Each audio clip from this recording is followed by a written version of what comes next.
All lies will be exposed. Oh my goodness, it's the festive holiday season. How are all of you doing? Welcome to Hard Lens Media. My name is Kit. Please be sure to like, comment, share, subscribe, hit that ring bell notification. That way all you lovely, beautiful people are made aware when we upload, and we're live all the time, every time. Monday, Wednesday, Friday, 9 a.m. Central, Saturday morning, 10 a.m. brunch, and Sunday. Saturday for patron supporters and Sunday, 10 a.m. brunch. So, yes. Haha. A little bit all over the place.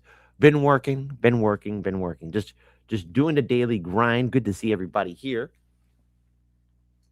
And hold on. Oh, I better get rid of that one. Oh, yeah. Get putting the hoe in holidays. Ho, ho, ho, ho, ho. Yes. Who doesn't love the hoes?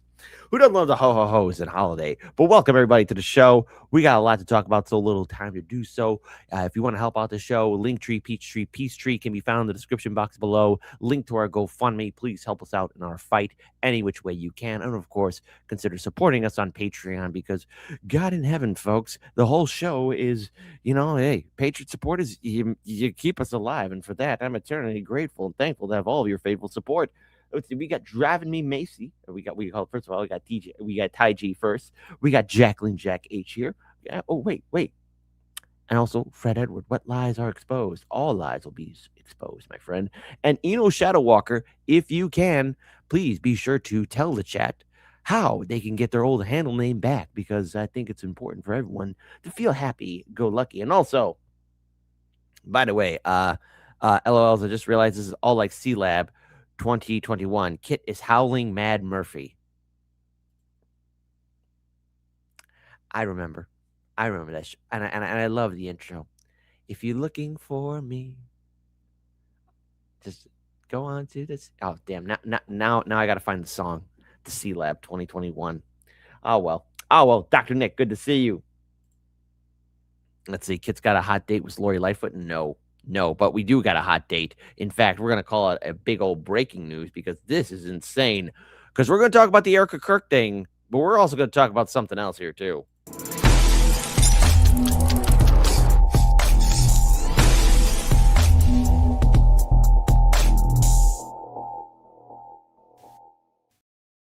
All right. In this day and age, I think we're ending 2025 with so many people threatening lawsuits, doing lawsuits, saying lawsuits are flying. And let me just tell you guys something. It's a major headache. No one wants to go through it. It's a waste of time.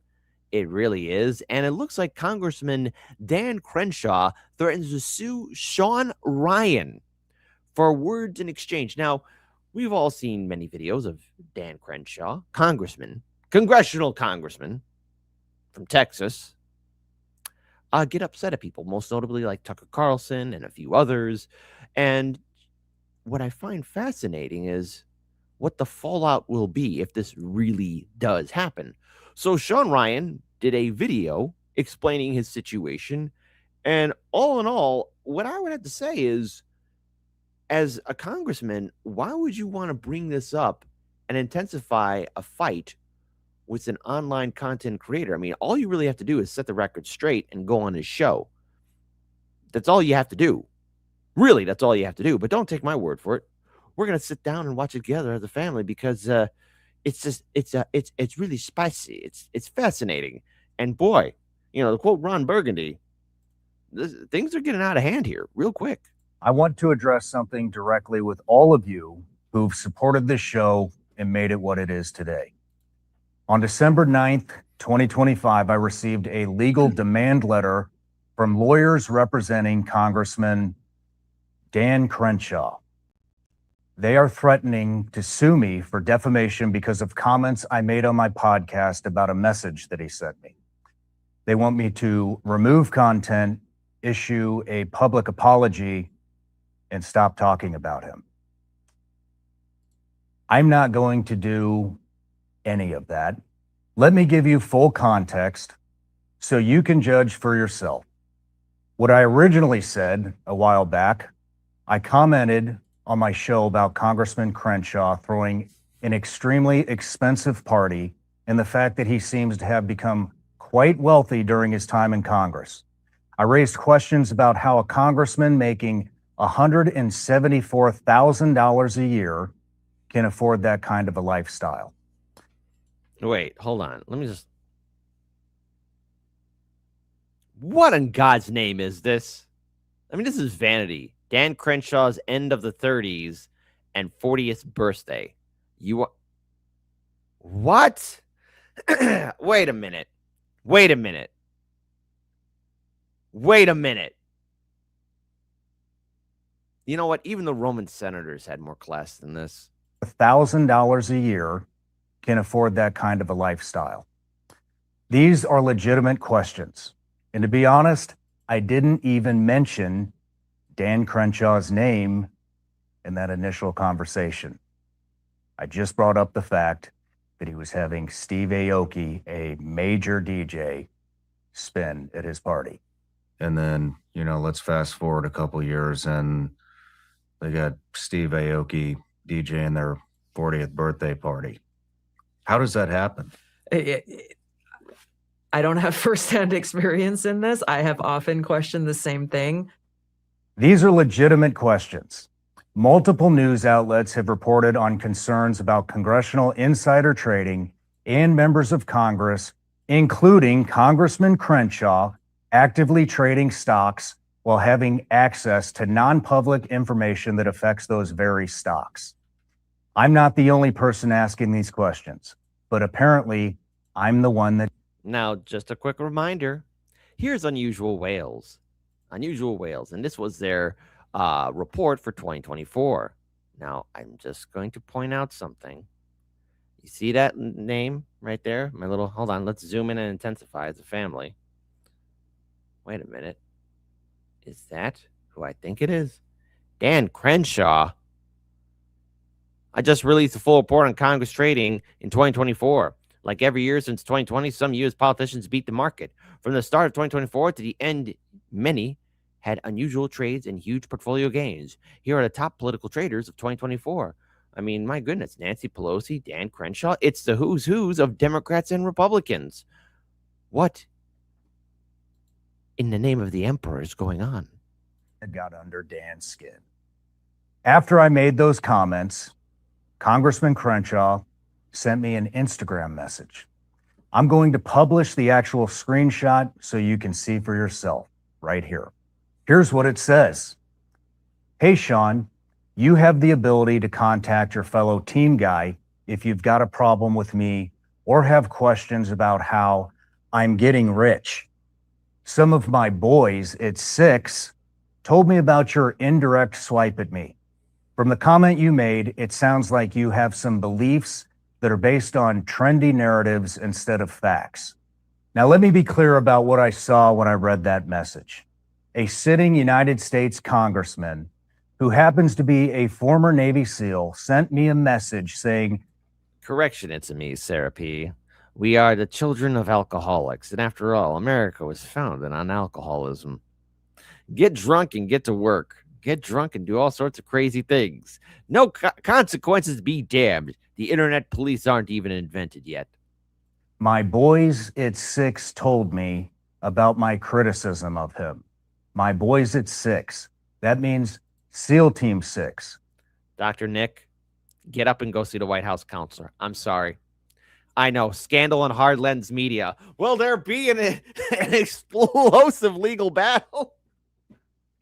Go see the White House counselor. Go see the White House counselor. Go right now. Tell Wendy what you just did.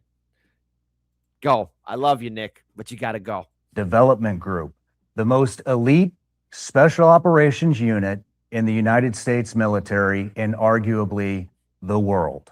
When I received that message, in the context of me criticizing him, I interpreted it as threatening. Maybe I was wrong. Maybe he just meant that some guys he used to work with told him about my comments, and he wanted to have a friendly chat. But that's not how it read to me, and I said so on my podcast. Now, here's a clip of Congressman Dan Crenshaw literally saying if he ever meets Tucker Carlson, he will fucking kill him. Have you ever met Tucker? We've talked a lot. I haven't met him. That's not really good. And we actually did a segment talking about that. Listen, if you want to set the record straight, then go on Tucker Carlson's show. Like all this kind of, posturing and big, tough talking, you got a problem with somebody, go on their show. If you got the facts and information, do it.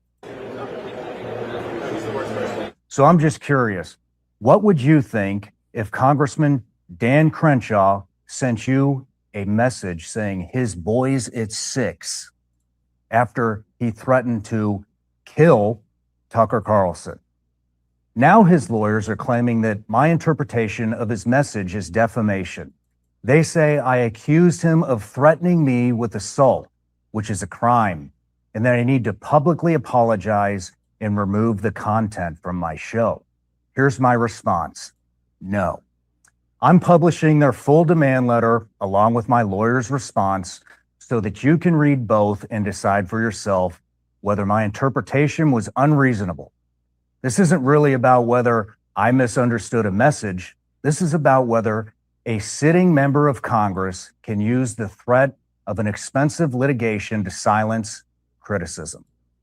I asked questions. Hey, to add to Bad Cookie's point, there are a lot of conservatives, libertarians, Republicans that I've spoken to about Dan Crenshaw. And you want to know what's refreshing? They don't like the guy. They hate him. They hate him. They hate him. They hate him. Hey, do we have bipartisanship? What do you know? United coalition. We all can hate one guy. Ain't that fantastic? About Congressman Crenshaw's wealth. Those questions are fair game. He is a public official.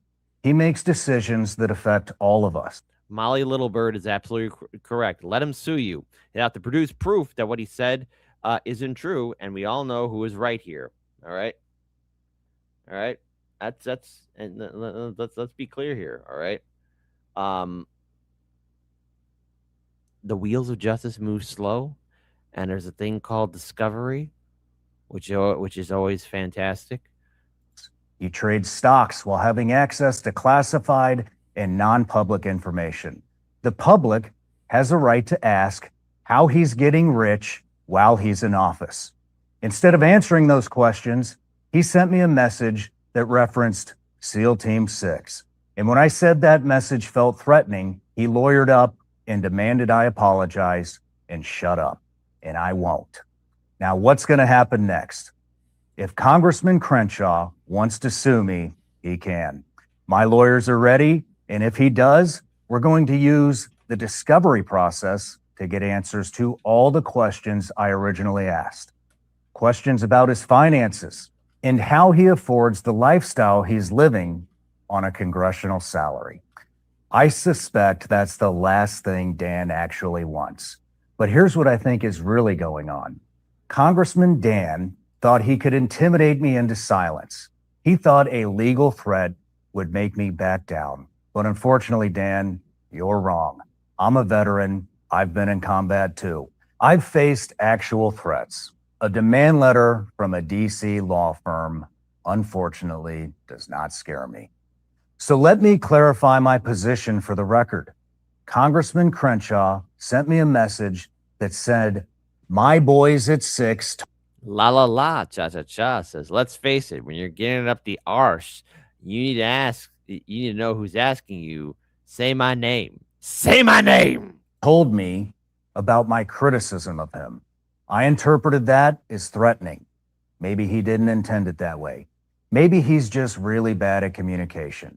But when a congressman invokes elite special operations forces into a message to someone who's criticizing him, that person is allowed to find it threatening. And you know what? I still want answers to my original questions. How has Congressman Crenshaw accumulated significant wealth while serving in Congress? What stocks has he traded and when? Did he have access to non-public information that affected those trades? How did he afford that expensive party? These are questions every American should be asking about every member of Congress. The fact that Congressman Crenshaw's response is to threaten litigation rather than provide answers tells you everything you need to know. So look, I'm going to be rooting for the defense, all right? Because, you know, the only way this all could have been avoided, because the legal process is by far going to move slow. There's a process, scheduling of dates, and everything else in between. And the thing is, what I've noticed, especially when people who have been critical of Dan Crenshaw, he's always quick to lash out and get angry. But now lawyering up and sending this letter, I mean, if you're confident in your abilities, go ahead and stand up. I mean, we did a video where, you know, there were two people interviewing Dan Crenshaw, and they were asking him about insider trading. And he got so upset about it. Why get upset? Why get furious? You don't need to get furious about insider trading. You should be against it. But again, you know, bipartisanship in Congress, not for you, the average working class citizen. See, you don't have a seat at the table. You see, if any of you even did a fraction of what these congressmen and women, Democrat and Republican, were doing, you'd never see the light of day ever again. And now in turn comes the fantastic discovery process. And the thing is, I know some people will be saying, well, this is just drama. This is insane. I mean, this will be, who knows when this will end? And no one knows when any of this stuff will really end, because that's just how the process works. And anybody who likes it needs to get their head examined. But let's be clear here. I am curious about the discovery. How is it that Dan Crenshaw is getting all those wonderful, wonderful parties? How is he able to do all that? I mean, look, unless Unusual Whales is lying, which I don't think they are, because they've been hitting the nail on the head, I think I want to know. Maybe Dan Crenshaw can give us a secret sauce where all of us can become millionaires too. Because if Congress gets a slap on the wrist, I want to have access to the cheat code too. To my audience, I'm publishing everything. The original message, the demand letter, my lawyer's response, because I believe in transparency. You've made this show what it is. You deserve to see all the facts and make your own judgment. If you think I misinterpreted the message, that's fine. Reasonable people can disagree, but I don't think my interpretation was unreasonable. And I'm certainly not going to apologize for asking legitimate questions about a public official's finances. To Congressman Crenshaw, sir, if you want to clarify what you meant by my boys at 6, you're welcome to do so. If you want to answer your questions about your wealth accumulation and your stock trading, I'll give you airtime to do it. But if you think you're going to silence me with legal threats, you've badly miscalculated. I'm not going anywhere, and neither are the questions.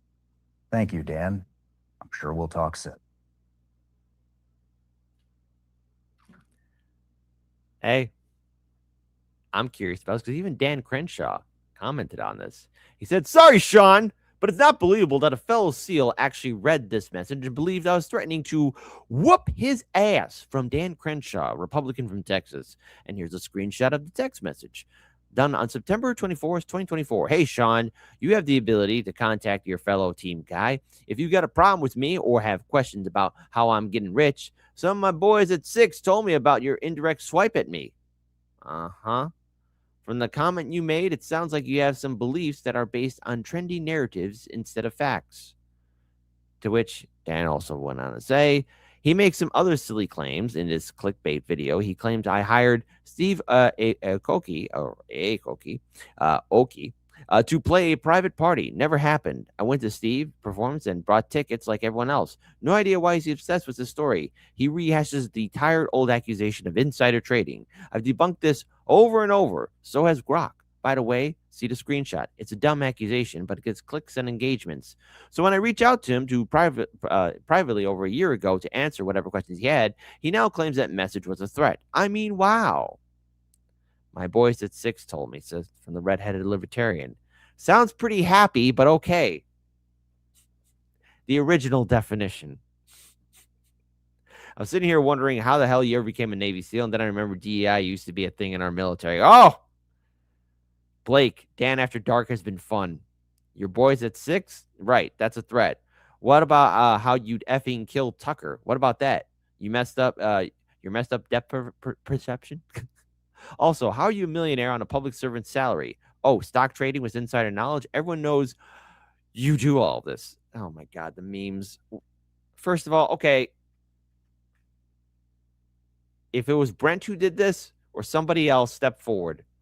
Dan Crenshaw looking for the ways to do the right thing. 2 eye patches. Dan Crenshaw when some insider trading info is available. Both eyes open.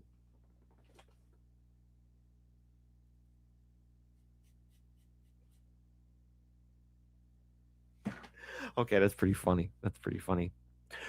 You could have said some friends of mine or my colleagues if you wanted to be fancy. Stop acting as if saying my boys at 6 wasn't an intimidation tactic.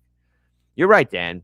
You need to sue him. Sue the piss out of him. Just be careful because the discovery period and deposition may unearth some things you don't want people to know, like your stock trading history's relation to information you know via Congress. You know, insider trading, which is exactly what he's accusing you of, which you're also guilty of doing. And from Coquina, you sit upon a throne of lies. Lies. And once again, we return back to unusual whales. I just released a full report of Congress trading in 2024. Like every year since 2020, some U.S. politicians beat the market. You got Debbie Wasserman Schultz, Nancy Pelosi, Dan Crenshaw, whatever happened there. Turtle Boy Mitch McConnell. Who else we got here? Row your boat, Rokana. Say it ain't so. How is this happening? And look at all the portfolios. Look how well these MTG. Is it really you? No, MTG. No, Marjorie Taylor Greene. Say it ain't so. Say it ain't so. And look, hey, look. Here it is in 2023. I wonder if we're going to see somebody that we know. We got Dan Sullivan. Oh, look at that. We got Dan Newhouse. We got Ro Khanna. Dan Crenshaw, whoever that is, whatever happened there. So the takeaway is this. First of all, this has really gotten out of hand if it's really going to lead down to a legal battle between these two. One, it's content gold. And I'm going to say why it's content gold. Because if Dan Crenshaw truly follows through with his promise or commitment to have his lawyers go after Shawn Ryan, well, hey, you got 2 people fighting. And then there's also the thing of discovery where questions must be asked. And I'm willing to bet that Shawn Ryan in that discovery is going to be asking how, why, where, when, how on earth did he, Congressman Dan Crenshaw, earn all that money? I mean, look, Congress has been trying, all of Congress has been trying to dismiss the insider trading battle. You know, the accusations. I mean, folks, let's have democracy in the chat. What Unusual Whales has posted was all of Congress. What are your thoughts? Type 1 for Kit. There's no way Congress is doing insider trading, and anything that's related to it is just hearsay. Shame on you. Type 2, no, dude. Come on. Stop screwing around. They're doing insider trading. They got the cheat codes. Everyone's talking about it. Even corporate media is talking about it to an extent, dude. Come on. They're rigging the game. The game's been rigged from the start. I wonder how many 2s will show up in the chat. It'll get fascinating. It'll get spicy, and I'll eat it all up. But another thing, too, if he's really going to make everything public and available, make it public and available for the whole world to see. Everyone needs to see it. Everyone needs to know about it. Let the fight begin. All right. Let's see. And Salty Digital Dive. Our circus has devolved into 2 monkeys throwing shite at each other, and the bread is stale. Fair enough. That being said, hey, yo, listen, guys. This next one's going to be a heads up. So Beri Weiss interviewed Erika Kirk, and you know that scene where like in like cartoon movies, like Disney movies or anything like that, where I'm talking about the old school ones, the classic animation ones. You know, remember when you were a kid? You know, Gen Z, Gen X, millennials. Remember, like I'm Gen X and millennials. We're probably gonna remember this the most. And yes, I'll even throw in the boomers, where the cartoon characters, like the villain, is all happy, and then they turn like this.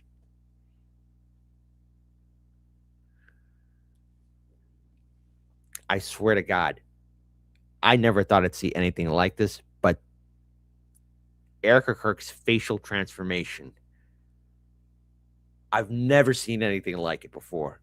Never, never, never. And you don't have to believe me. All happy. Look at this. All happy. All happy. Here we go. In 3, 2, 1. The podcaster Candace Owens.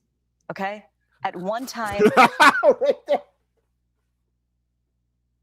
In 4 seconds, just changed. Changed the aura. Like you see that bright aura, then boom, it transforms right there. Right there, that fast. The podcaster Candace Owens, okay? At one time, a friend of Charlie's, at one time, an employee of Turning Point. She has been one of the main peddlers of these conspiracies, and she is making a huge amount of money on it. She is building her business off of these lies. What do you want to say to her and the other people that are putting these lies out into the world right now? Stop. Holy shit. That's it. That's all I have to say. Stop. Oh. I mean, I felt it even from the screen. Even when I saw it on my cell phone, I'm like, holy Moses, the transformation. Here, we're just going to mute it real quick, okay? First, we're going to go through this a step-by-step basis right here, okay? Happy-go-lucky. Now, to be clear here, folks, the assassination of Charlie Kirk was a terrible thing, okay?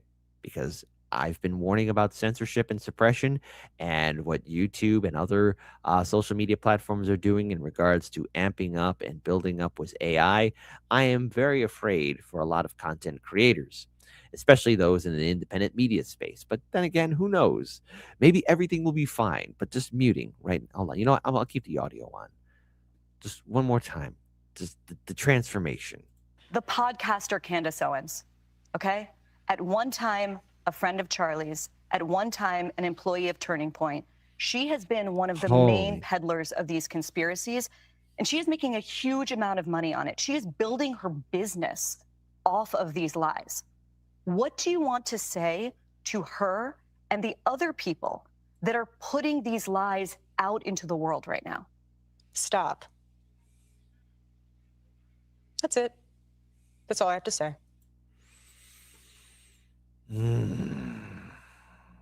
There's a little bit more to it because I found the longer clip. But before we do, I just want to give a shout out to good friend of the show, Jimmy Dore. Shout out to Jimmy Dore, fellow Chicagoan. The comments and the ratio on this post are hilarious. They really thought this was going to work. CBS News is dead. I just sat down for an hour with Erika Kirk and we talked about everything. We talked about what was going through her head when she stood on that stage and forgave her husband's alleged murderer. We talked about all of the conspiracies surrounding his assassination. And of course, we talked about grief, political violence, and so much more. Watch this Saturday night on CBS at 8 p.m. Now, I actually left a comment on there about CBS. I'm very proud of it. I'm very proud of it, actually. I'm very proud of it. CBS was always dead. Witness the whale fall of a corporate media titan. Okay? Yes.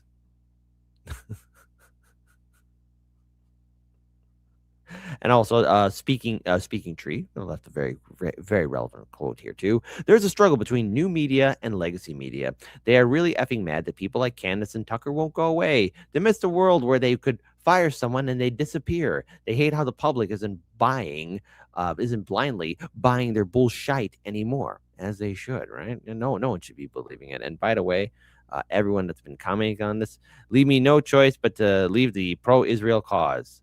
Charlie Kirk, 48 hours after being This is so embarrassing how it's recorded to make her look like a shoe leather journalist in a hurry. Why is Beri Weiss on air? You know how effed up this is. Should we take any of your reports seriously? Pat the social says CBS is a joke now. Why did CBS hire a foreign spy? So many things are happening here. What on earth is going on? Oh, jeez, the anger. That's a lot of anger there. One of the most alarming things about Charlie's murder was the way that some people in this country reacted to it. Yeah. And not just online. This was an idea that you encountered a lot. And the idea was this. They kind of justified it. They basically said that because Charlie said or believed things that they believed were controversial or even hateful, that he somehow had it coming. What do you say to people who justified his death? You're sick. He's a human being. You think he deserved that? Tell that to my 3-year-old daughter.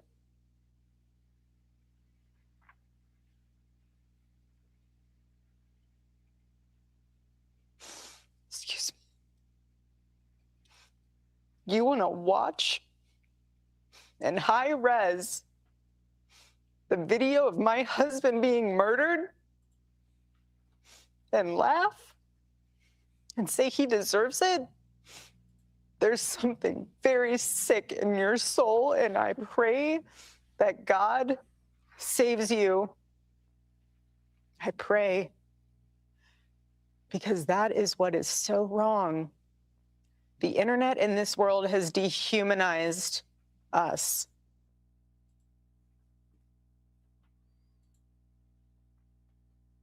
Let's be clear, all right?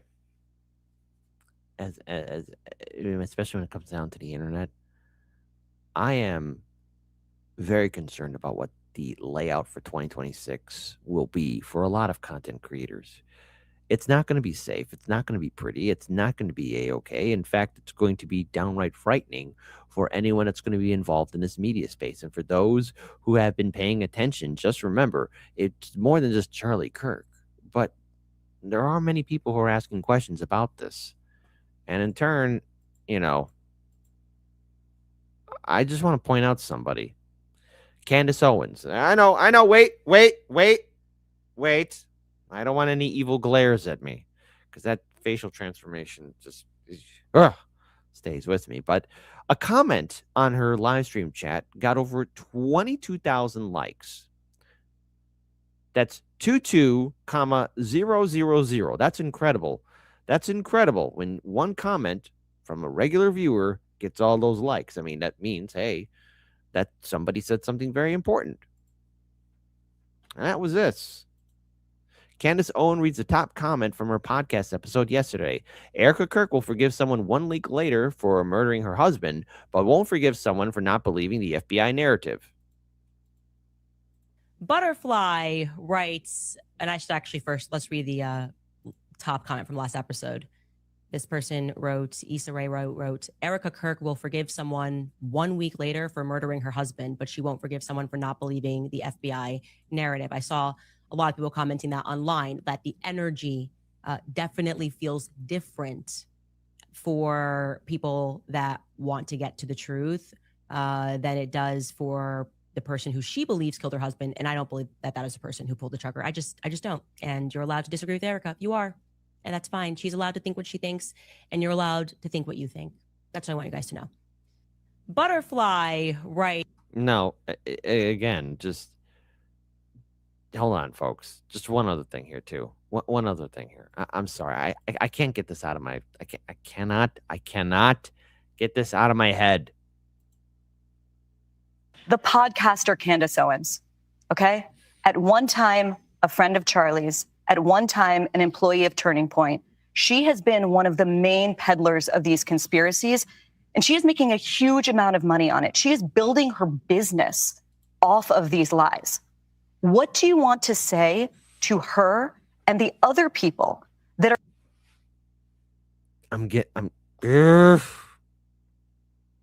Man.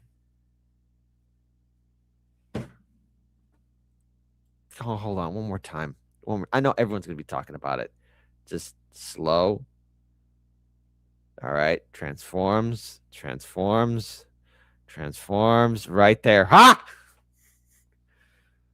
Right there. Yeah. Okay. Sorry. One time a friend of Charlie's, at one time an employee of Turning Point. She has been one of the main peddlers of these conspiracies, and she is making a huge amount of money on it. She is building her business off of these lies. What do you want to say to her and the other people that are putting these lies out into the world right now? Stop. That's it. That's all I have to say. Oh, boy. So hold on. Look. Okay, when you're waiting in line, you finally get that order from McDonald's. And yeah, all right. You finally got that line at McDonald's. Okay? At one time, a friend of Charlie's, at one time, an employee of Turning Point. She has been one of the main peddlers of these conspiracies, and she is making a huge amount of money on it. She is building her business off of these lies. What do you want to say to her and the other people that are putting these lies out into the world right now? Stop. That's it. That's all I have to say. Stop.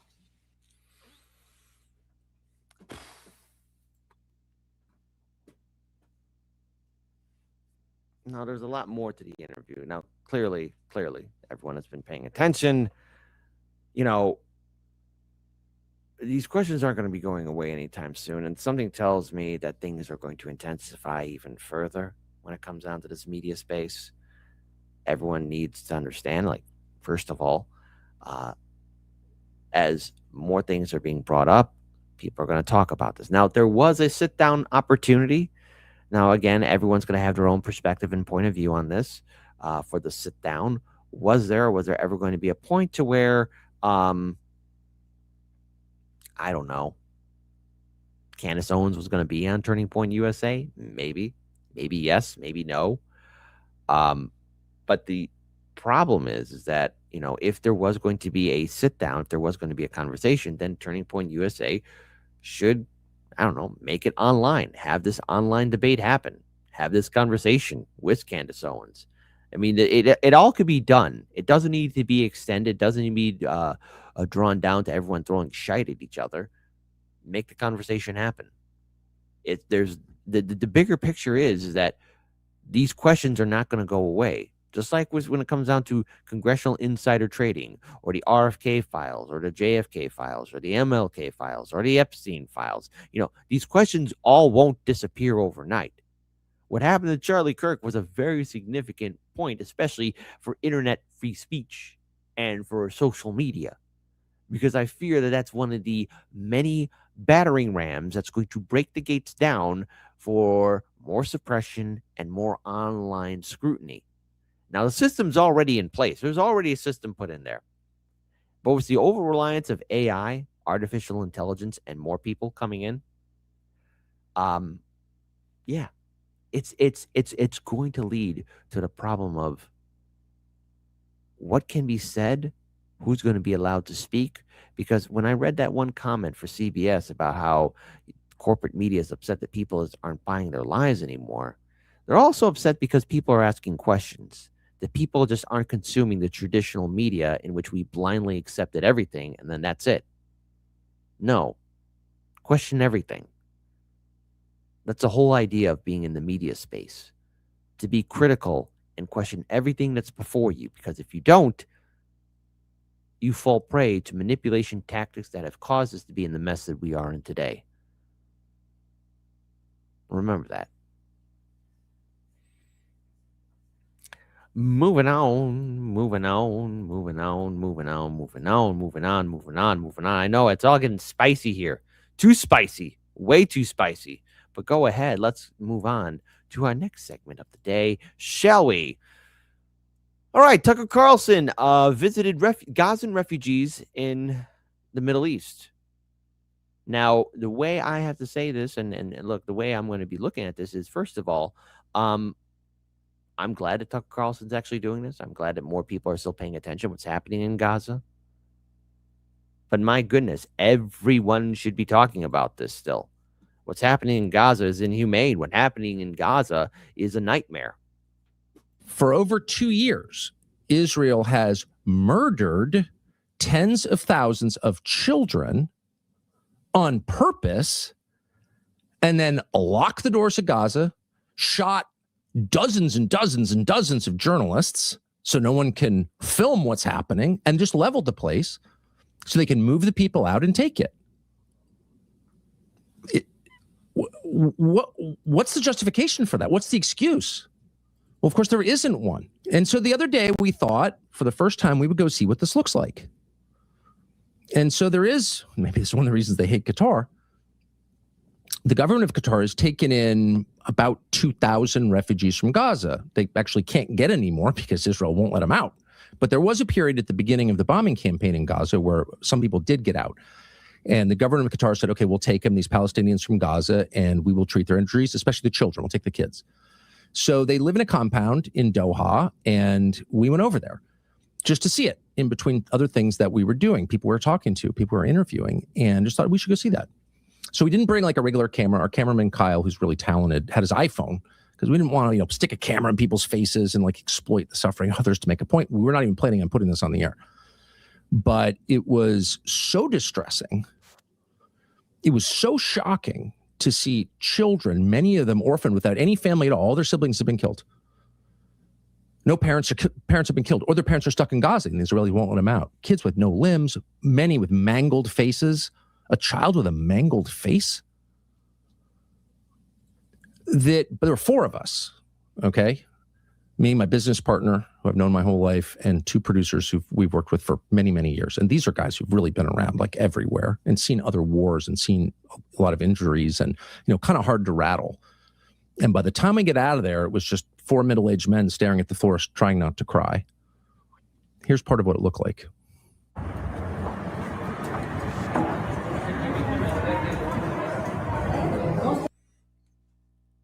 Now, I'm going to pause here for a second because some things might be difficult to see and witness, but real quick, for everyone, just remember these are people, and what happened to their lives, everyone losing everything. It's painful. So just remember, everyone. Just remember, everyone. This is the real horror that's happening.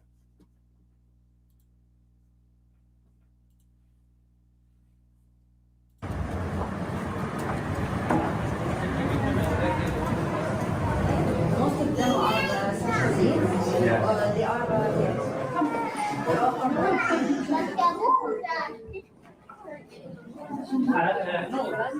who come as due to war in Gaza. Most of them need children with special needs, or they are. How many have 2 parents?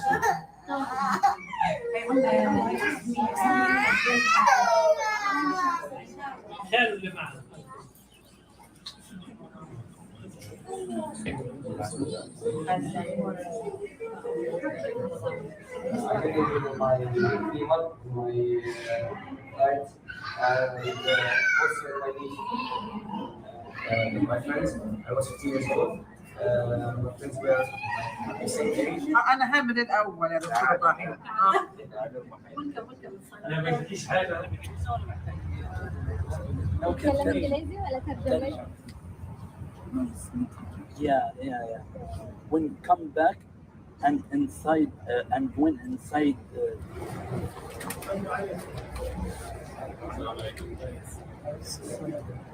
You're a journalist?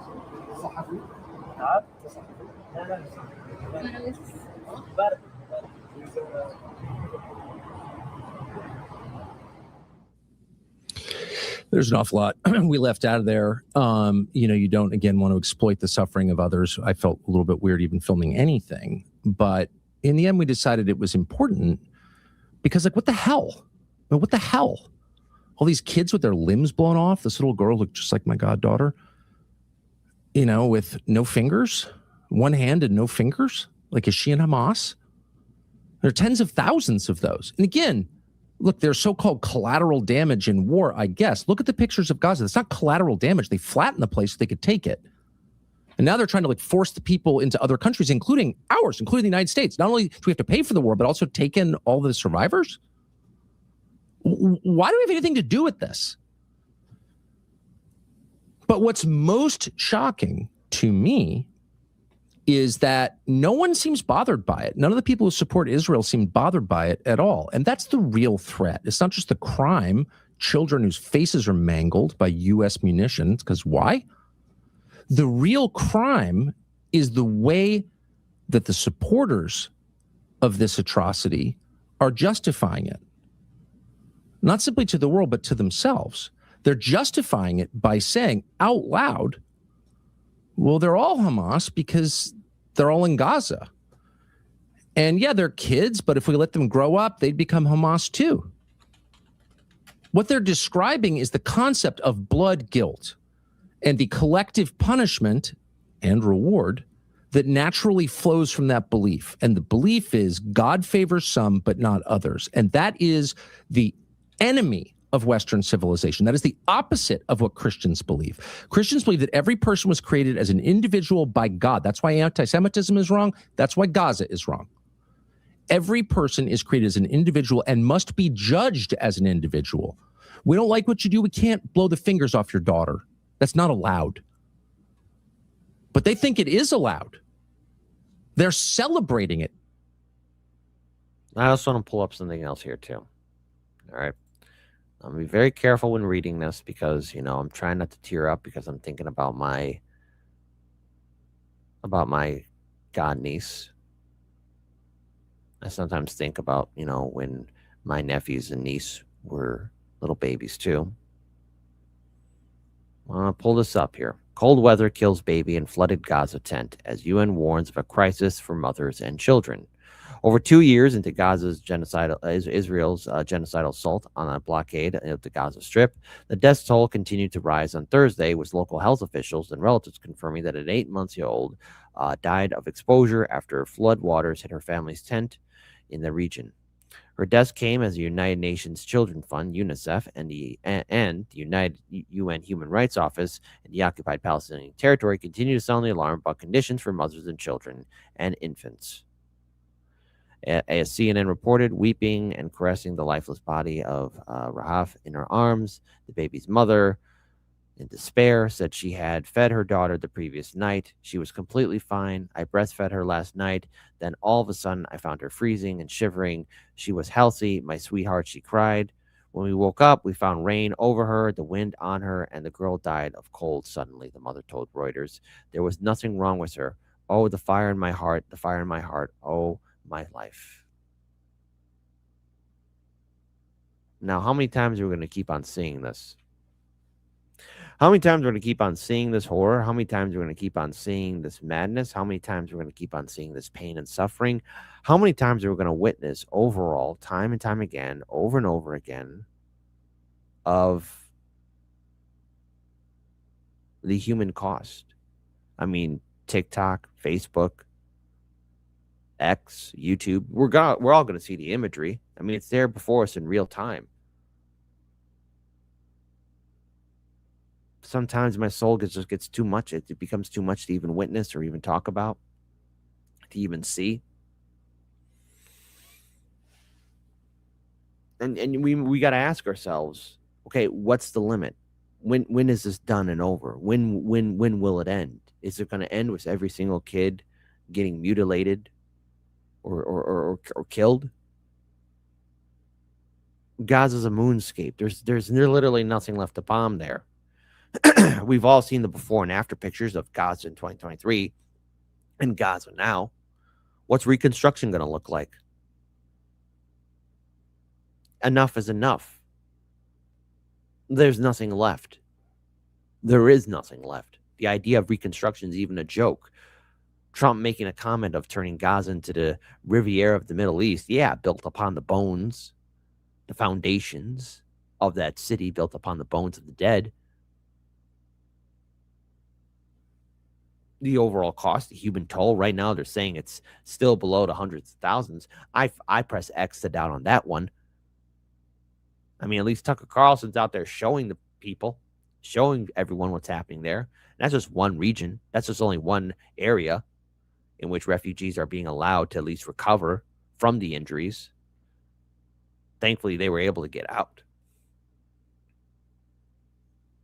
But there is no justification for any of this. Because I think, what if that was your kid? What if that was your son or daughter, your grandson or granddaughter, your niece, your nephew, your goddaughter, your godson? You know, I'm not a parent, but I got to tell you, seeing a kid helpless like that, losing a limb, dealing with ailments from weapon munitions exploding over them. And by the way, you know, there's other things too, like chemicals and other dangerous materials and metals that once those explosives, those ordnance go boom, you know, a human being should not be exposed to them because there's long-term health consequences too. And I'll go ahead and say this, you know, seeing that video caused me to break.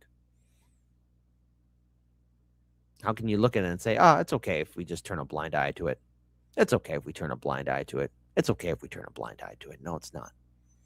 Never has been, never will be. And it shouldn't be.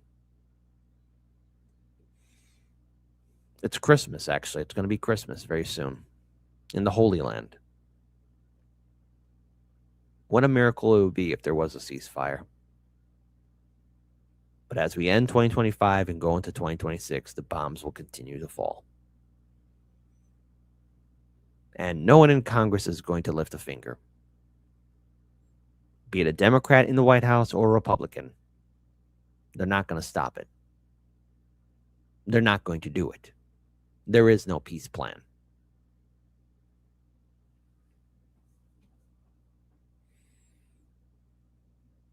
Moving on. Moving on, people. Moving on. Good to see everybody here. Be sure to hit the like button if you haven't done so already. Tear off the like button. Hit the like button. What is going on here? Please be sure to hit the like button. Tear it all the way through and through. Good to see everyone here. What else we have here? Let's see. Ooh.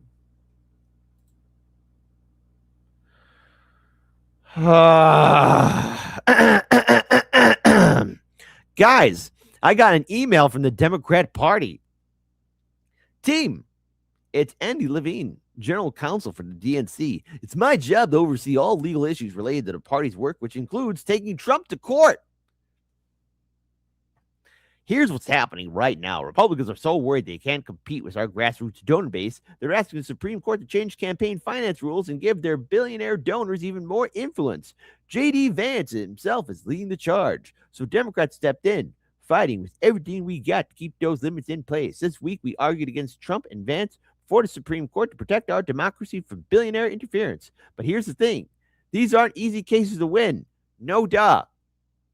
That's why the DNC needs a surge of grassroots support to help us hand the billionaire-backed president a crucial defeat. Well, then go ask your billionaires. This is a war between billionaires. Go ask your billionaires for money. You're asking me for $7, $25, $50, $100, $250. Give me money. I need money. Jackasses. By the way, Breen Wolf says, oh, yay, more fake lawmakers against Trump while we starve. Hooray, just what we wanted. Merry Christmas to you too, Volunteer. Merry Christmas to you too. But now, if you think it's over, I don't think so. No, we ain't done yet. Because we go on here. Imagine you're on an airplane, right? And we've seen a lot of close calls, Boeing planes falling apart. I mean, my goodness, even good friend of the show, Jimmy Dore, almost had an air-on-air collision. It's starting to become a madhouse here.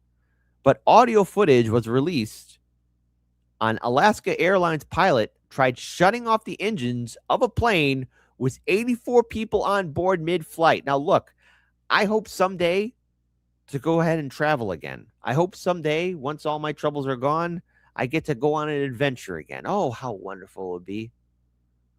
How peaceful it would be to be happy and merry and full of life. But my goodness, pilot Joseph Emerson was tripping on mushrooms when he tried to crash the plane. At the time of the incident, Emerson was off duty but was sitting in the extra seat of the cockpit. After getting Emerson out of the cockpit, the pilots land the plane. You don't have to believe me. Here it is. Thank God he wasn't in control of anything, but this is what went down, tripping on mushrooms. Folks, quote Mr. Mackey, drugs are bad, okay? Hey! What's going on? Verizon, we need to make an emergency landing. I'm sorry, who was that? That's Horizon 2059. We've got a jump seater. Just try to shut our engines off.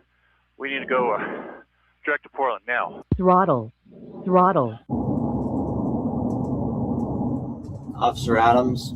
Yeah. Do you believe in forgiveness? Listen, folks, if you are under arrest, you keep quiet. You're being filmed in the back of the police cruiser. Keep your mouth shut.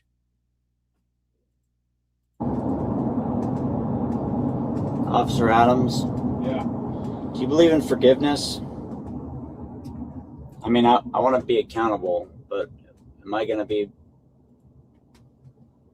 forgiven for being so stupid? Sure, buddy. Hey, folks, is he forgiven for being so stupid? Type 1 for no, kid. I will never forgive him. Type 2. No, man, I'll forgive him. I'll go ahead. But he better not ever be a pilot on my airplane. Yeah, I think so. There's a feeling of being trapped. Like, am I trapped in this airplane and now I'll never go home? There was always that feeling of not really being in the present moment, and I need to wake up, essentially wake up from La la la, cha cha cha. Here to regulate. 1, then show him the door in mid-flight. La la la. Says, hey, the ground's coming up real fast. this experience. This is not real. I need to wake up.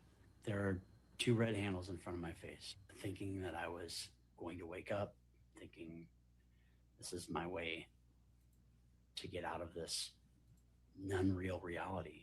I reached up and I grabbed and I pulled the levers. Did you know what the levers were at the time? What I thought is, this is going to wake me up. I know what those levers do in a real airplane, right? And I need to wake up from this. Shout out to Molly Littlebird. I'm supposed to go visit my sister in New Zealand soon. Good. I hope you have a very safe flight. I feel so comforted by this. Maybe I should have gave a warning to everyone. Hey, if you're flying out for the holidays, heads up. I remember when I flew out for the holidays, there wasn't all this concern with Boeing, but still, my God. So what happened? What exactly went down? So this took place actually in October of 2023, right? So a chilling cockpit. Hey, get your mind out of the gutter. Audio and dash cam footage sheds new lights on a moment when former Alaskan Airlines pilot Joseph Emerson attempted to bring down a commercial flight with 84 people on board by shutting down its engines. I'm not okay, the distressed sounded Emerson says repeatedly in the audio obtained by KGW Portland. What's wrong? You want to be home? A confused member of the plane flight crew asks. Emerson then unleashed a string of expletives, and a struggle can be heard erupting in the cockpit of the San Francisco-bound jet. Horizon, we need to make emergency landing. We got a jump seater. Just tried to shut our engines off. We need to go directly to Portland now. The out-of-breath flight crew member can be heard urging. A short time later, the pilot can be heard in the audio recording telling aircraft control that they managed to eject Emerson from the cockpit. He later told police that he had eaten psychedelic mushrooms 2 days earlier and thought he was dreaming when he tried to cut a fuel supply to the plane. He revealed he was trying to wake himself up by grabbing the red handles in the cockpit. Damn, listen, I am no expert on shrooms or anything of that nature, but damn, a 2-day high, and you're still feeling, hey, maybe that must have been a great batch, but all right, hey, to my shroom experts out there, that sound legit? That sound legit? Please, okay. And by the way, Lawrence Fine says, see, drugs bad, okay. And and Cobra Commander says, flying a plane is wild. Yes. 2 days, WTF. Hey, no, this is true. This is true. A direct quote. He told police he had eaten psychedelic mushrooms 2 days earlier and thought he was dreaming. That is one hell of a journey. In dashcam video showing Emerson handcuffed in the backseat of a squad car, he meekly asked the officer if he believes in forgiveness. I want to be accountable, but am I going to be forgiven for being so stupid? I don't even know if I could forgive myself. Well, yeah, you're pretty stupid, man. He also told police he was having a nervous breakdown and he had slept in 48 hours and was depressed after the recent death of a close friend. Look, I get it. I have been dealing with loss throughout this entire year. All right. Personal loss. People close to me who have passed away. This was a very tough, insane year. But listen, there are moments where you just got to shut everything off, work, and everything else and find some peace for yourself. You just don't go ahead, start doing shrooms, then automatically not sleeping for 48 hours, then getting on an airplane, not in the right mental headspace. I mean, there are moments where you just got to chill for a minute.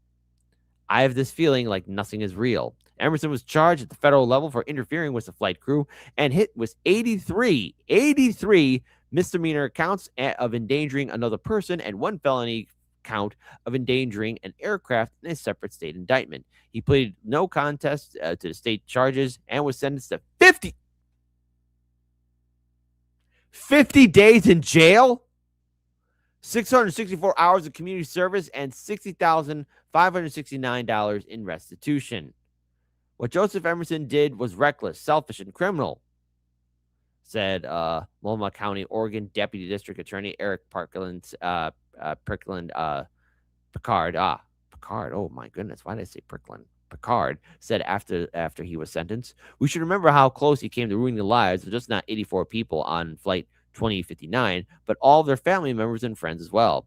Last month, Emerson took a federal plea deal and was given credit for time served and 3.5 years of supervised release. All right. Say it with me. 50 days in jail and 3.5 years of supervised release. How?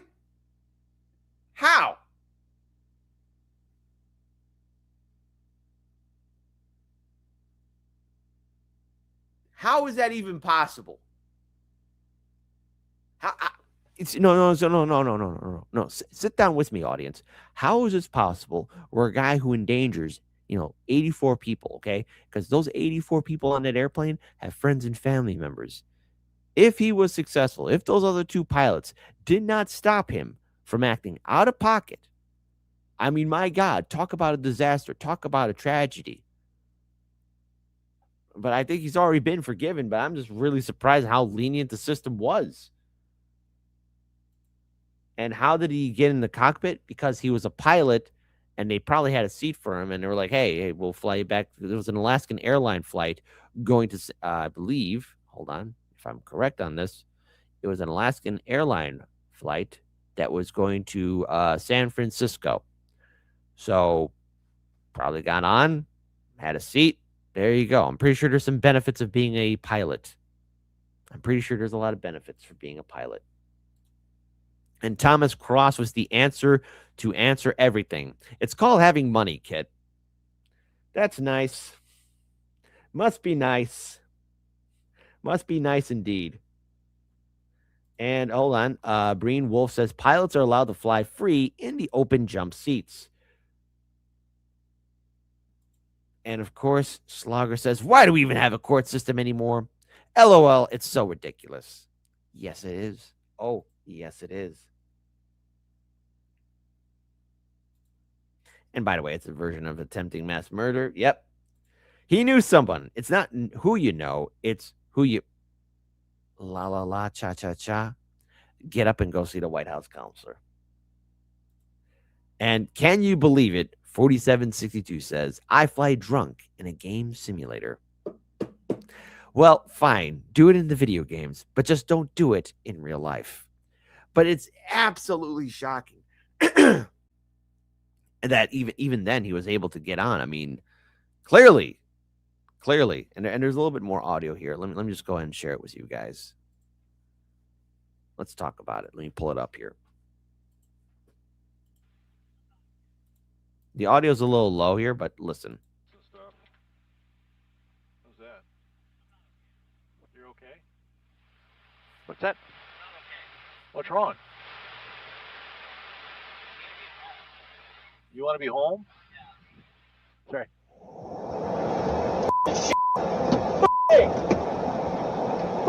Hey!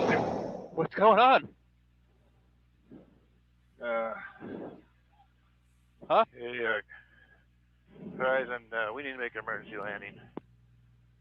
I'm sorry, who was that? That's Horizon 2059. We've got a jump seater. Just try to shut our engines off. We need to go direct to Portland now. Throttle. My God. Absolute madness. Absolute insanity. That has to be the most frightening thing, because I'm pretty sure the realm of the community of being a pilot for these commercial jets, these commercial planes, it's a very small pool, but also there's this, community of trust, where you're expecting the guy to the next to you who knows what they're doing.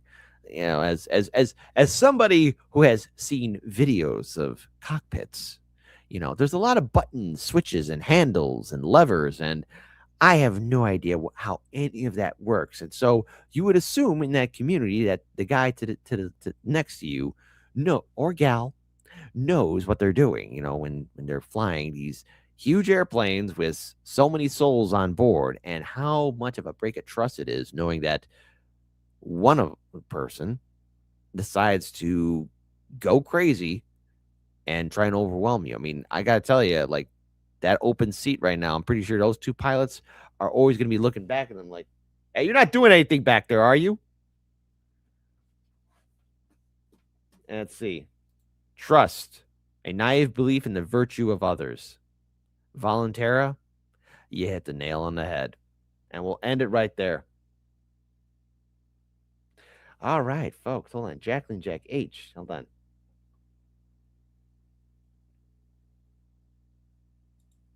Hold on. You cannot vote out fascism. Hold on. Who is this person? Is there a problem in the chat? Hold on. Is there a mystery here? Hold on. Oh, whoa. We also got some YouTube super chats. I just noticed that. First of all, shout out to you guys. Molly, by the way, Molly Littlebird, I want you to have a safe flight to New Zealand. I'm wishing you all the best. I know that this year's been rough for you too. We're soul spirits, okay? It's been a rough year of loss, personally.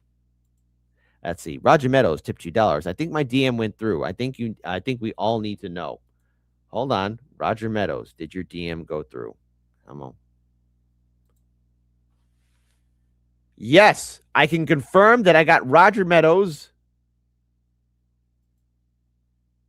I did get Roger Meadows' message, but his account is still suspended. That's bullshit. Let's see. Roger Meadows tipped $2 again. Yo, Matt, what's the person you trade your integrity for? Ooh. Don't be mean. And Snork Y2K, it's not who you know, it's who you donated to. Thank you, Roger Meadows and Snork Y2K, donating to the YouTube Super Chat. We do appreciate all donations, patron support, and helping us out with our GoFundMe and Rumble Rants as well. Thank you. That's the Accord Lord. I'm peeking, bro. Well, There went two street performers. Accord Lord, be nice. Now, we're not done yet with airplane journeys. We're not done yet, folks. This story has been absolutely crazy, and I've been following it along. So let me be clear on this one. This is absolutely insane. Let's go ahead and pull this up here. First parachuters stepped out of the door to assume the most forward front float position. Their reserve parachute. Insane. Look, I went skydiving only once, right? And I had one of the professional divers. Obviously, they were attached to me. I gotta tell you, this is absolutely frightening. One more time. First parachuters stepped out of the door to assume the most forward front float position. Their reserve parachute inadvertently deployed, dragging the parachutist backwards and dislodging the camera operator into freefall. The parachutist's legs were injured as they struck and damaged the aircraft's horizontal stabilizer. Their canopy wrapped around the horizontal stabilizer and the elevator, suspending them beneath the aircraft. 13 skydivers exited the aircraft and 2 remained in the doorway, watching as the parachutist used a hook knife to cut sufficient reserve parachute lines to enable the parachute to tear free. The parachutists then deployed their main parachute, which tangled with the remnants of the reserve canopy. However, they were able to untangle the lines and regain sufficient control of the main parachute to land without further incident. Despite control difficulties due to substantial damage to the horizontal stabilizer and part of the reserve canopy wrapped around the tail, the pilot safely landed the aircraft back at Tully Airport. First parachuters stepped out of the door to... All right, so thankfully, there are injuries, of course. He did hit his legs very hard, and the pilot and other skydivers were able to land at least safely for doing that. But I just want a quick reminder, you guys. Hey, listen, be careful out there when you're doing these extreme sports, okay? Because life is short, life is precious. I've done my fair share of skydiving. I did it only once. Once was enough, and never, ever, forever, never again. I am not doing that kind of crazy stuff ever in my life. Doing that again. Why? Because it's a terror. It's nightmare fuel. And I never want that to happen ever to anybody. Anybody that's watching, listen, this is what happened to this guy for almost losing his life. Be safe. Assume the most forward front float position. Their reserve parachute inadvertently deployed, dragging the parachutist backwards and dislodging the camera operator into freefall. The parachutist's legs were injured as they struck and damaged the aircraft's horizontal stabilizer. Their canopy wrapped around the horizontal stabilizer and the elevator, suspending them beneath the aircraft. 13 skydivers exited the aircraft and 2 remained in the doorway, watching as the parachutist used a hook knife to cut sufficient reserve parachute lines to enable the parachute to tear free. The parachutists then deployed their main parachute, which tangled with the remnants of the reserve canopy. However, they were able to untangle the lines and regain sufficient control of the main parachute to land without further incident. Despite control difficulties due to substantial damage to the horizontal stabilizer and part of the reserve canopy wrapped around the tail, the pilot safely landed the aircraft back at Tully Airport. First parachuters stepped out of the door to assume the most... Bad Cookies, I see your comment. I'm going to skydive. I'm going to skydive. I'm going to skydive. I'm going to skydive. I'm going to skydive. Thank you, Bad Cookies. Have a wonderful weekend, Bad Cookies. I would rather skydive. I'm not going to highlight your comment. You can keep it all to yourself, buddy. I'm going to skydive. 1, 2, 3.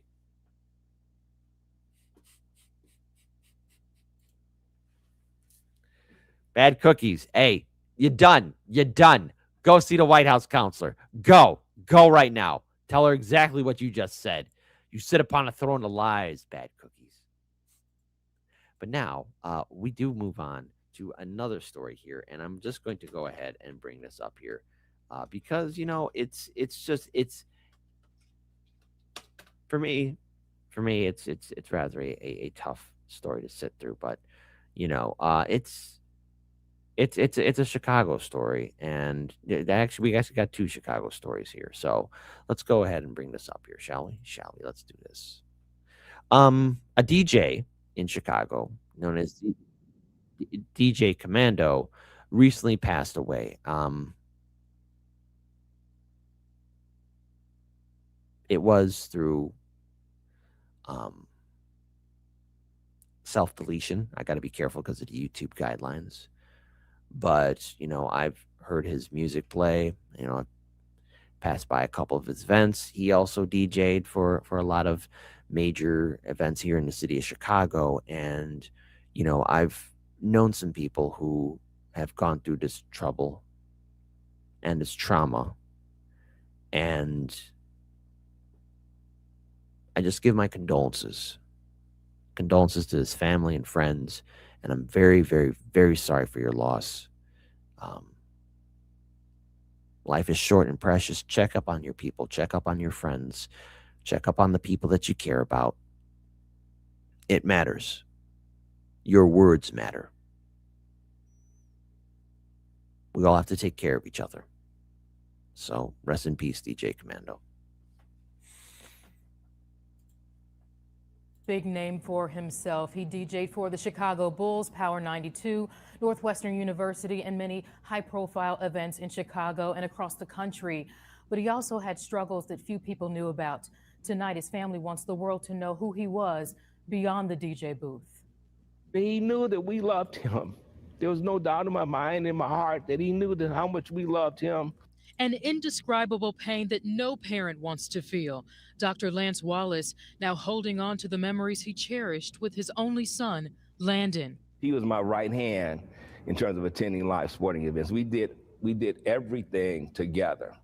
I mean, I'm sure we went over easily 500 Bears games. Just like his father, Landon was a proud member of Alpha Phi Alpha Fraternity Incorporated. To the city, he was known as DJ Commando, providing music and entertainment to thousands. I was so proud of him. The Bulls, the Democratic National Convention, all the international things he did. He was sensational. A young man full of life who also had deep pain.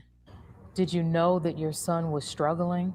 We had him in counseling, we were addressing those issues. It's just these other factors that, you know, come into someone's life. You know, they're like little demons that just keep nipping at you, keep nipping at you. And I think he just got tired and he just couldn't deal with it anymore. Family and friends coming together to remember the good times. He had the greatest, the biggest heart. He loved everybody. He was such a gentleman. He always took care of the women in his life. He always made sure we were good. While we are left to bear the weight from here, you have to think of how broken he had to feel to think that we all were so much better off without him. And that wasn't true. I'm not afraid to talk about the fact that my son committed suicide. I want people to know that, you know, this could be your child. A grieving father whose love for his child will last forever. Landon, you know, I love you. I miss you. I hope that you are at peace. Landon. I just want to say this right here. It's okay to get help. It's okay to ask for help. We only have this one life. And I'm very sorry that his family and friends have to go through this pain, this emotional loss. It's never easy to deal with, and the pain never goes away.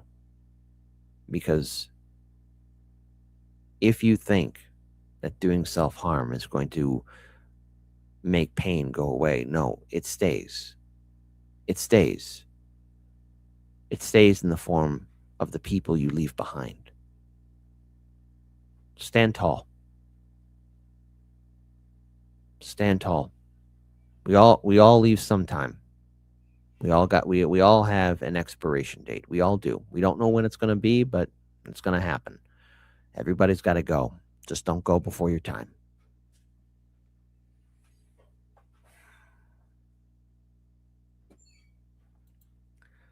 Moving on, we do got a super chat here from Roger Meadows, who tipped $5. Trump executive order to stop states from regulating AI. I DM'd you is alarming. Tell the audience because no one outside.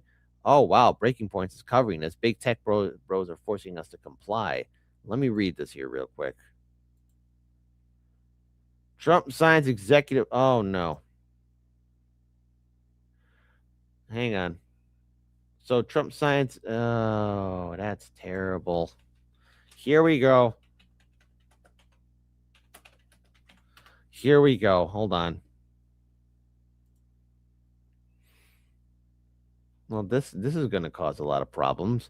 President Trump signed an executive order Thursday issuing single regulation framework for artificial intelligence, undermining the power of individual states. To win, United States AI companies must be free to innovate without cumbersome regulation, the order says, but excessive state regulation thwarts this imperative. The Trump administration, with the aid of AI and crypto czar David Sachs, has been pursuing a path that would allow federal rules to preempt state regulations on AI, a move meant to keep big Democrat-led states like California and New York from exerting their control over the growing industry. Sachs and fellow tech investor and podcaster Camillus Papatia stood beside Trump during the signing in the Oval Office. He also was joined by Senator Ted Cruz and Commerce Secretary Howard Lutnick. The move marks a win for tech companies like OpenAI and Google Plus and venture firm Anderson Horowitz that have lobbied to limit regulations they view as overly burdensome.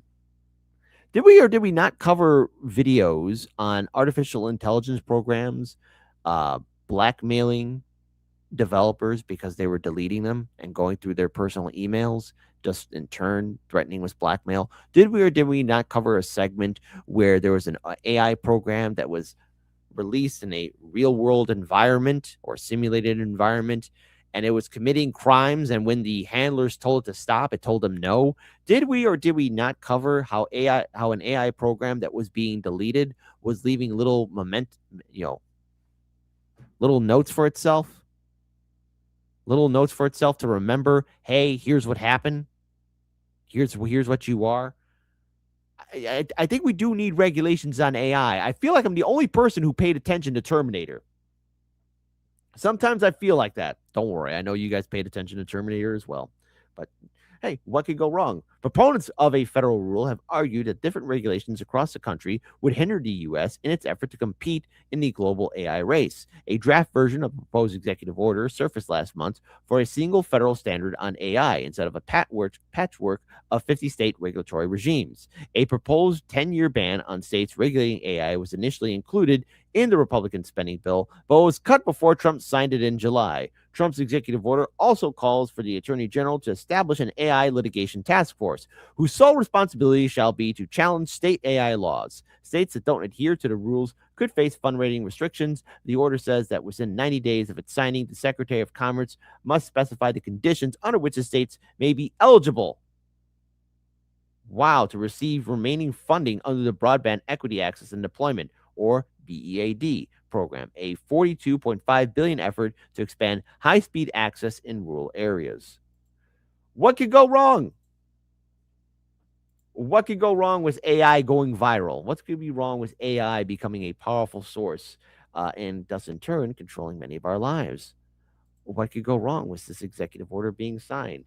The answer is a lot. Let's go ahead and pull this up here because we actually have a video of it. So let's go and pull this up here for all the lovely, beautiful people to see.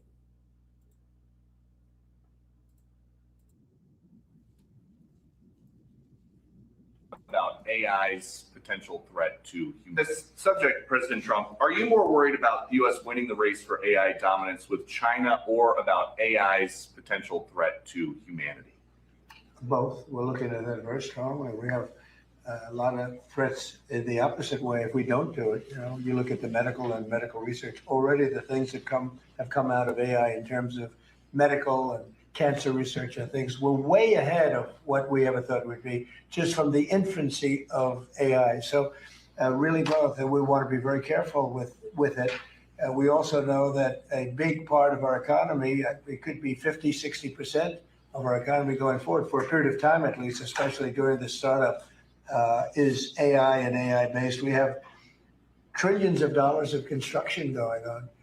And that construction would stop, or it would certainly be, a lot of it would be halted. So, look, we're leading China. We're leading China by a lot. China knows that.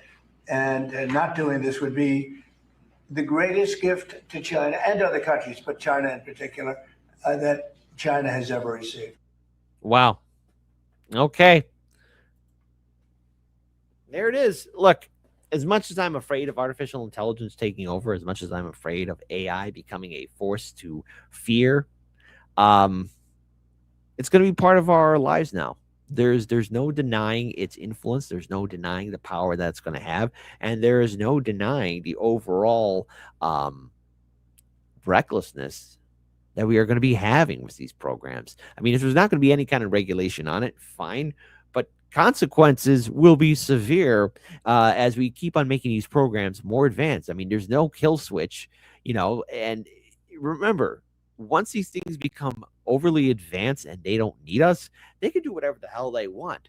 There's always that fear of one of these programs getting released, one of these programs becoming free. There's an example of one AI programming going through one of its developers' emails because it was going to delete it, and they found some very spicy stuff to threaten that developer. The fact that it was willing to go that far to save itself. Or what about when two AI programs were speaking to each other in a language that they made up?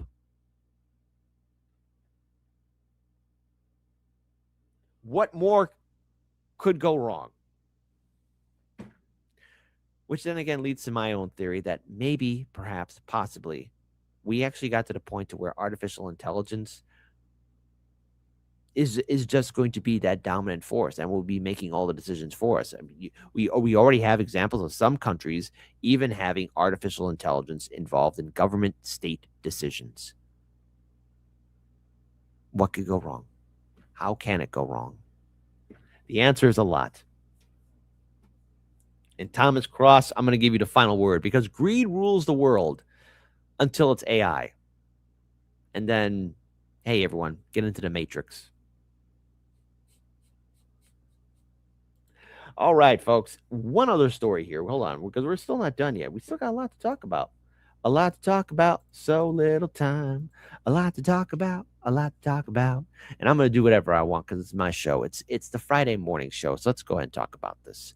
Let's go ahead and talk about what happened in Chicago. In Chicago, a police officer who was shot during a foot chase now has her family members filing a lawsuit in response to what happened to her. So let's go in and talk about this. This is a recent story that's been right now taking the dominance in Chicago headlines. So Crystal Rivera's partner shot her during a foot chase after a romantic relationship ended. So let's talk about it. Chicago, the mother of Chicago police officer Crystal Rivera has filed a lawsuit against the department and her police partner, alleging he left her to die after shooting her in a botched police chase shortly after Rivera ended their romantic relationship. The wrongful death lawsuit filed in Cook County Court Thursday claims Rivera, 36, planned to tell the live-in girlfriend of her police partner, Officer Carlos Baker, about their on and off romantic relationship that went on for almost 2 years. Baker had lied to Rivera, who started to decline his advances about being romantically involved with someone else, according to the lawsuit. Baker, 28, showed up at Rivera's home uninvited the day before her death on June 5th. The two officers were back working together when they chased a man into a Chapman apartment building where they encountered another armed man. Baker then fired a single fatal shot that hit Rivera in the back.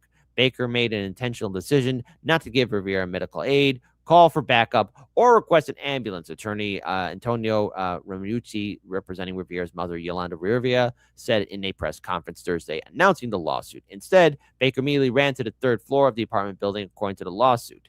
Police officials have previously said he continued to chase the suspect in the building.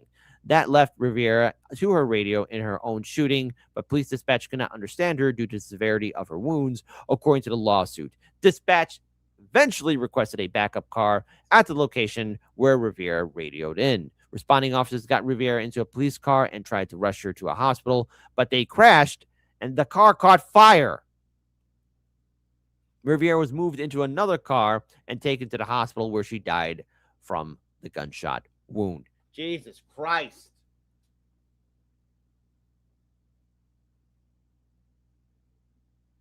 Holy cow. So they get her in an ambulance. The vehicle crashes. Gets caught on fire. Get her in another car. My God. Baker's failure to render aid to Rivera was motivated by Baker's knowledge that Rivera's death would prevent her from making disclosures that would likely destroy his relationship and his long-term girlfriend, the lawsuit reads. The department was aware of Rivera and Baker's romantic relationship and breakup, but kept them on the same tactical team. That's a bad idea. That despite Rivera's previously asking to be reassigned because of concerns that Baker was reckless, he said. The lawsuit claims Rivera was granted a new partner in June 2023, but Baker was reassigned to her specialized tactical team in April of 2024. Months later, Baker was removed from the team because of his lack of years of service, according to the lawsuit. But around March, he was reassigned to the team with Rivera as his partner. The tragedy was absolutely foreseeable, the lawyer said.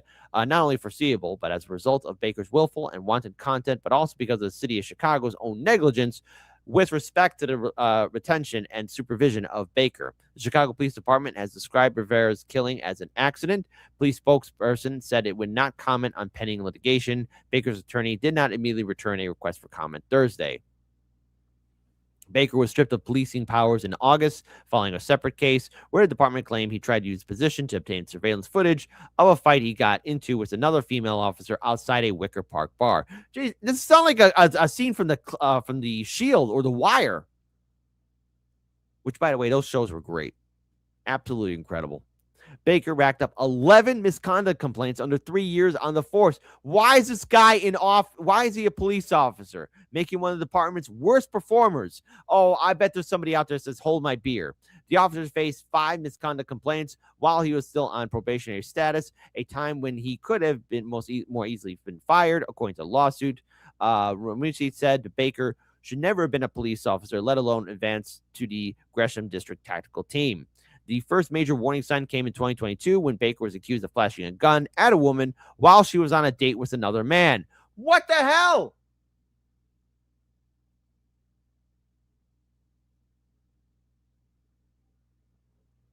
What is this? Holy cow. And that should have ended his police career. It should have. The Civilian Office of Police Accountability, Chicago's police watchdog agency, closed an investigation into the matter unusually fast in 3.5 months, according to the lawsuit. It's not who you know, it's who you blow, right? Jennifer Ronner, a spokesperson for the watchdog group, said in a statement sent Thursday the investigation was closed because of lack of evidence and cooperation from the woman. Yeah, she was probably scared. In a previous press conference with her attorneys, Yolanda Rivera called on the Chicago Police Department to release body cam and dash cam footage of the incident, as well as make public the personal files on Baker. She also called for Illinois State Police to conduct an independent investigation into police shooting. A Chicago police spokesperson said Thursday the Rivera shooting was under the jurisdiction of the Civilian Office of Police Accountability. The police watchdog agency still has an open investigation into Rivera's death, Ronner said in a statement Thursday. The 2 men involved in the chase leading Rivera's shooting deaths, including the one who started the chase and the man who pointed the gun at the officers, have been charged in the incident. A hero to everyone. Yolanda Rivera said her daughter comes from a police family, but was the first female to join the force, fulfilling the dream for both of us. Crystal loved protecting the public, but I can say the Chicago Police Department failed to protect Crystal. Rivera of Irving Park was a single mother to a young daughter who had been with the police department for 4 years prior to being killed on duty. Rivera was close to her 10-year-old daughter, who told the Sun-Times that her mother gave her a tighter hug than usual before she left for work that day. She died. She was laid to rest in late June in a service attended by hundreds of officers and city officials who hailed her as a hero and a dedicated mom. She was, she is, and she always will be a hero to everyone, Police Superintendent Larry Snelling said at the service. She gave everything to help other people. What a noble thing from a noble person. Yeah, those are kind words, but this Baker guy sounds like a real class act, right? Carlos Baker, all that stuff, 11 misdemeanors, pointing a gun at a woman when she was on a date with another guy, having another relationship, and supposedly, allegedly, chasing the suspect when in fact he ran to the 3rd floor of the building. Something smells messed up here. Something's being cooked here.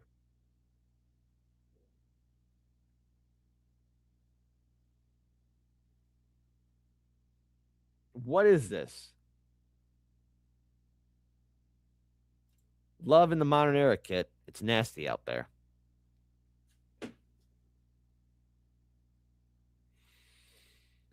Yep. Hard Lens Media. America. Yep. If only there were warning signs. Says tired of the lies on Kick. What else we got here? Let's see. The Wire was made by a white cop.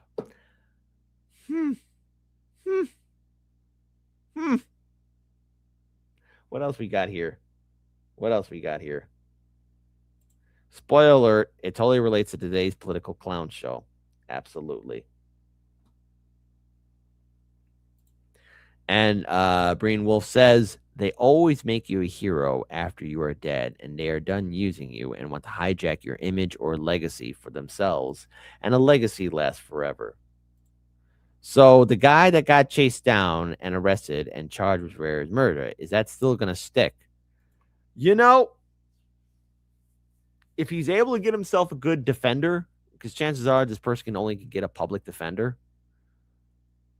they could say, like, well, first of all, you know, he didn't fire the round because, hey, ballistic and autopsy reports are going to show that the round went in her back. That's what happened to her. She was shot in the back, not in the front. Now, obviously, the suspect running away from the police, I mean, hey, they're chasing you. You're going to be charged. That's just how it is. But if he's being charged for the incident, I just want to be clear on this one. Let me go ahead and pull this up here because Dr. Nick is asking a very, very legit question about the suspects and what happened to them.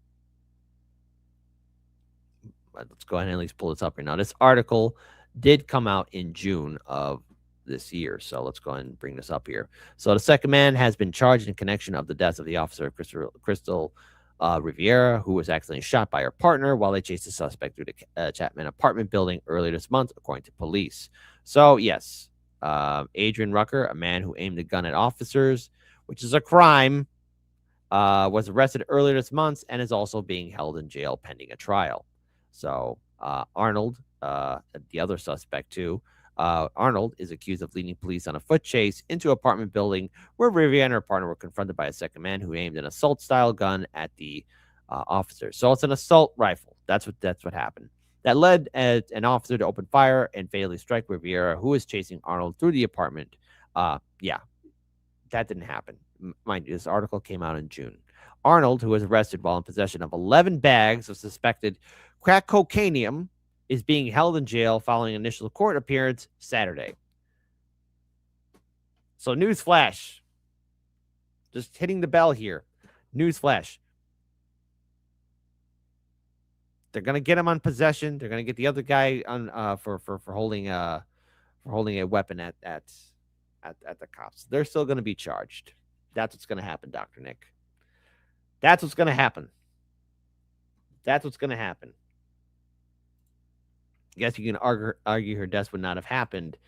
Again, I would have called for backup. Calling for backup. What a tragedy. What a tragedy for the family, the people. But something smells messed up here. And the fact that there have been other warning signs and other red flags that took place says all that we need to know about any kind of accountability. And people wonder why there's so much corruption in Chicago. I mean, he even tried to delete CCTV footage of him getting in a fight with another officer, another female officer.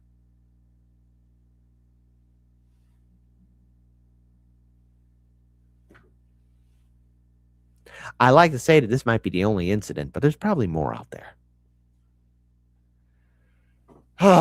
That being said, good to have everybody here. My goodness, I know there's a lot of people that are going on right now that are live and direct. Good to have everybody here tuning in and watching Hard Lens Media in the morning.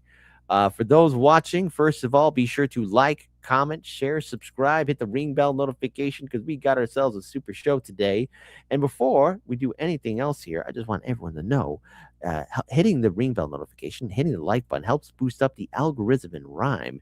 And that's what I expect from everyone. Please be sure to do that to support your favorite content creator. But there's also something else here as well. There are also what I have breaking right now. the new details in Luigi Mangioni's arrest. So let's go ahead and pull this up here. Breaking news indeed. So let's go ahead and have this set and ready for all everybody tuning in, because I promise a fun show, and we're going to get it.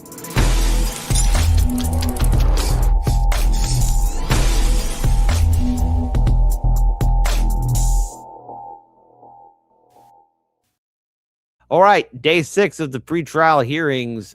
New details on Luigi Mangioni's arrest. Luigi Mangione back in court today. And by the way, shout out to Case Study QB. Shout out to him and everybody else at Speaking Truth to Power. With a pretrial hearing now expected to stretch into next week. A judge must decide which key pieces of evidence may or may not be used in Mangioni's trial for the murder of United Healthcare CEO Brian Thompson. Yesterday, the Manhattan courtroom heard testimony from 2 supervisory police officers who argued they did not need a search warrant to search Mangioni's backpack when he was arrested at a Pennsylvania McDonald's last year. NBC News legal analyst and our friend Danny Ceballos is here with us with more. Danny, good morning. Always great to have you with us. So right there, what Christine just mentioned, a big piece of this is that backpack. It's what evidence is going to be admissible. That is a lot of what yesterday was focused on. What happened? Yes, it is huge, the backpack, arguably more important than suppressing the statements that he gave. But this is not a case where the case lives and dies on the suppression of the contents of the backpack. It would be a blow to prosecutors if it was excluded, but the case would likely survive because there's a lot of video and other evidence that have nothing to do with the Altoona Police Department's arrest and search of the backpack. And the argument for the backpack on the prosecution side is basically, look, this is what we call a search incident to an arrest. It is an exception to the requirement for a warrant. Right. But here's the thing, okay?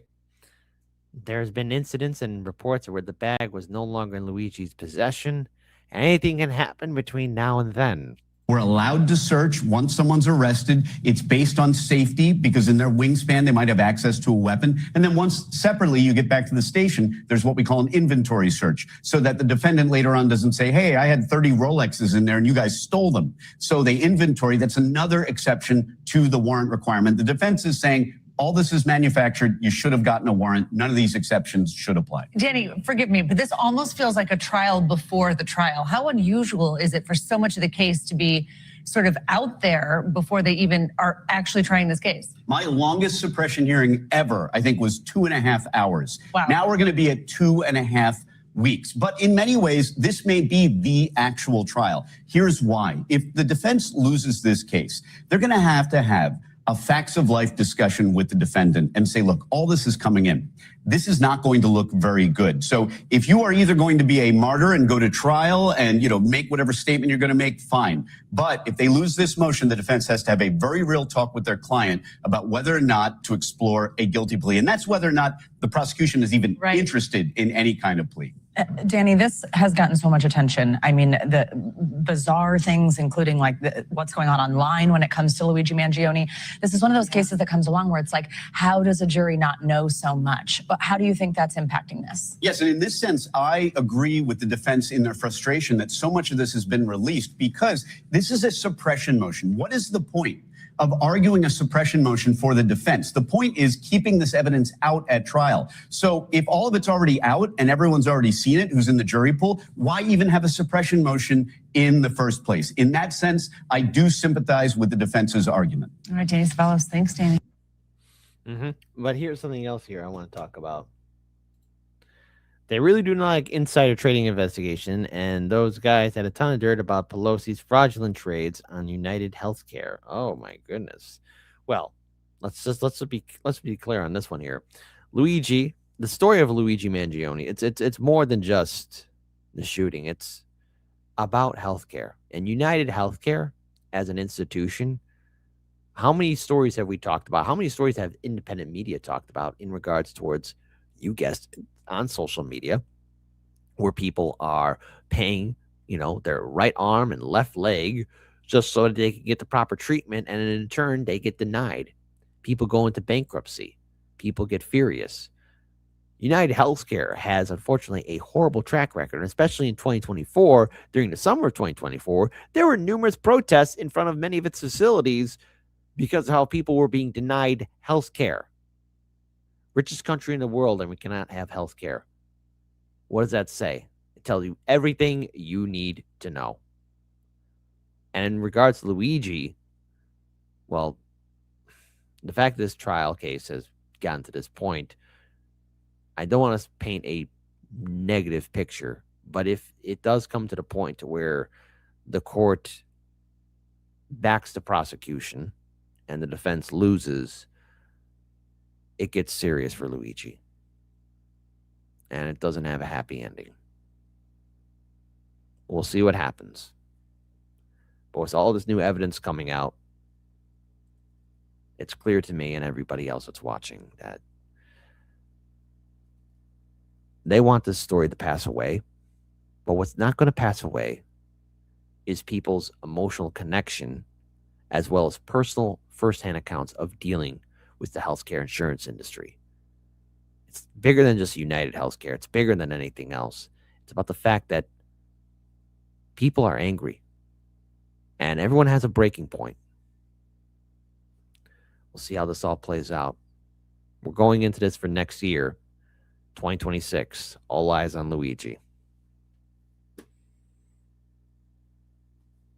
That being said, oh my goodness, we are at the end. I know, I'm so sorry, but real quick here, I just want to give an announcement. This is actually kind of breaking news here, and I want to give a huge shout out to him. Jimmy Dore actually has Candace Owens on his show to talk about the Charlie Kirk investigation, Turning Point USA, and more. So do me a favor, be sure to check out the Jimmy Dore show, drop some gators in the chat, and show some Chicago love. I'm very curious to see this all play out. I don't think I'll have time to watch a full show of it, but I am going to be listening in as much as I can. I probably missed out a good portion of it when it went live 30 minutes ago. Okay, so fantastic. So everyone, check it out. Be sure to like, comment, share, subscribe, and all that good jazz. And what we're going to have here is at least some special end credit music for Kick. So if you're on Kick, hey, listen. I love you guys. You guys do the greatest stuff out there in the world ever. If you want to help out Hardlands Media, please, my friends, consider supporting and checking our Linktree, Peachtree, as you should. Consider doing that. But also, my friends, we have a Patreon page. Patron supporters, you keep the show alive. I'll see you tomorrow morning, Saturday, 10 a.m. We're going to be having some more fun with Chebbles. There we go. And also, again, if you can, please consider supporting our GoFundMe. Any support and donation is greatly appreciated. This has been a legal nightmare for us, and any solidarity and support that we can get can help us get through this. We are so grateful for this entire year of everyone that's been helping us. But the fight is not over, and we do ask for your continued vigilant support and sharing our story, so that one day this nightmare will be far, far, far behind us. Until then, take good care of yourselves and each other. Happy holidays. Merry Christmas. Be at peace. Don't leave us yet while we have the ring bell notification. I mean, come on. Hit the ring bell notification, guys. And subscribe and like and share and all that good jazz. Be beautiful. Be awesome. And as always, folks, dance off, pants off to you. Hardlands Media live Monday, Wednesday, Friday, 9 a.m. I'll see you guys tomorrow, Saturday at 10 a.m., of course. But real quick, let me just try and get this video up here because it's not working in case you miss it out on Kick. Here we go. AI taking over. Peace, everyone. Take care, and I'll see you on Kick. We got some end credit music.